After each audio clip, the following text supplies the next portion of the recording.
আমি এই মুহূর্তে রয়েছি ৭ নম্বর লোক কল্যাণ মার্গে, অর্থাৎ দিল্লিকে যে অত্যন্ত পরিচিত জায়গা ৭ নম্বর রেস কোর্স যাকে বলা হয়, যে অঞ্চলটিকে নাম ছিল ৭ নম্বর রেস কোর্স। সেই প্রধানমন্ত্রীর বাসভবনে কিন্তু ভারতীয় সময় ঠিক ৪টের সময় কিন্তু শুরু হয়ে গেছে এনডিএ জোটের বৈঠক। কেননা এখন সরকারকে গঠন করবে সেটা কিন্তু এখনই ঠিক বলা যাচ্ছে না। তার একটাই কারণ, প্রধানমন্ত্রী নরেন্দ্র মোদী কিছুক্ষণ আগেই কিন্তু দুপুরের দিকে কিন্তু রাষ্ট্রপতি ভবনে গিয়ে রাষ্ট্রপতি দ্রৌপদী মুর্মুর কাছে তিনি তার ইস্তফাপত্র দিয়েছেন। সরকার গঠন করে কে প্রধানমন্ত্রী হবে সেটা দেখার অপেক্ষায় থাকবে দেশবাসী। সেই জায়গা থেকে কিন্তু দ্রৌপদী মুর্মু প্রধানমন্ত্রীকে আপাতত নতুন সরকার গঠন না হওয়া পর্যন্ত তাকে দায়িত্ব গ্রহণ করতে বলেছেন। দায়িত্ব দেশটাকে সামলানোর জন্য প্রধানমন্ত্রীর পদে তিনি যেন কাজটা করে যান। কিন্তু সেই জায়গা থেকে দাঁড়িয়ে কিন্তু প্রধানমন্ত্রী ইতিমধ্যেই ইস্তফাপত্র দিয়ে এসছেন। যেটার বলার বিষয় সেটা হচ্ছে যে এনডিএর নতুন করে বৈঠক শুরু হয়েছে ভারতীয় সময় বিকেল 4টে প্রধানমন্ত্রীর বাসভবনে।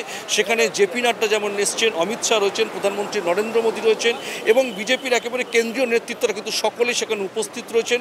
সবচেয়ে বড় বিষয়, ফাইনালি এনডিএ গঠন করে সরকার তারা চালাতে পারবে কিনা, সরকার গঠন হবে কিনা, সেই জায়গা থেকে যেটা বড় প্রশ্ন।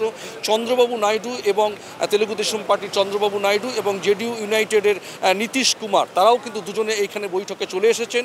তাদেরকে নিয়ে এই বৈঠকটা চলছে যে তাদের সমর্থন সম্পূর্ণ থাকলে পরেই কিন্তু এনডিএ সরকার গঠন হবে এবং তৃতীয়বারের জন্য কিন্তু প্রধানমন্ত্রী নরেন্দ্র মোদী ভারতবর্ষের প্রধানমন্ত্রীর আসনে বসবেন।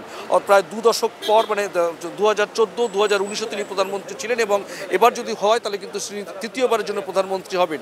কিন্তু এখন দেখার, আমি সূত্রের খবর, ইতিমধ্যেই কিন্তু মল্লিকা অর্জুন খাড়গে কংগ্রেসের সভাপতি চন্দ্রবাবু নাইডু এবং নীতিশ কুমারকে কিন্তু বার্তা দিয়েছেন।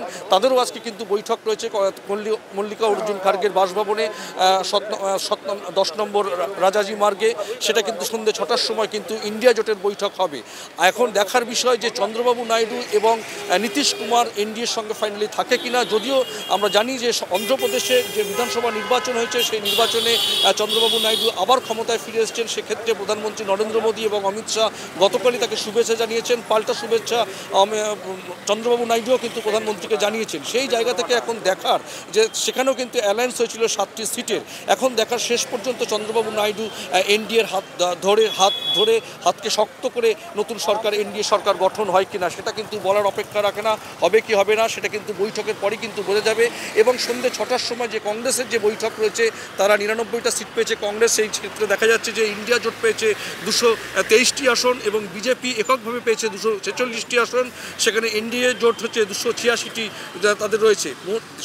সংখ্যাগরিষ্ঠতার ক্ষেত্রে দেখতে গেলে 272 আসন হলেই কিন্তু একটা দল সরকার গঠন করতে পারে। এখন কেউ কিন্তু এককভাবে সরকার গঠনের জায়গায় নেই। এখন সব বৈঠক চলছে। এনডিএর বৈঠক শেষে কিন্তু বোঝা যাবে চন্দ্রবাবু নাইডু এবং নীতিশ কুমার এনডিএর পাশে থাকে কিনা, সেই বিজেপির পাশে থেকে এনডিএ জোটকে শক্ত করে কিনা সেটা কিন্তু সময়ের অপেক্ষা। যদি থাকে তাহলে ধরেই নেওয়া যাচ্ছে তৃতীয়বারের জন্য কিন্তু প্রধানমন্ত্রী নরেন্দ্র মোদী থাকছেন। 7 নম্বর লোকমার্গ থেকে পরমাশিস ঘোষ, RTV ইন্টারন্যাশনাল।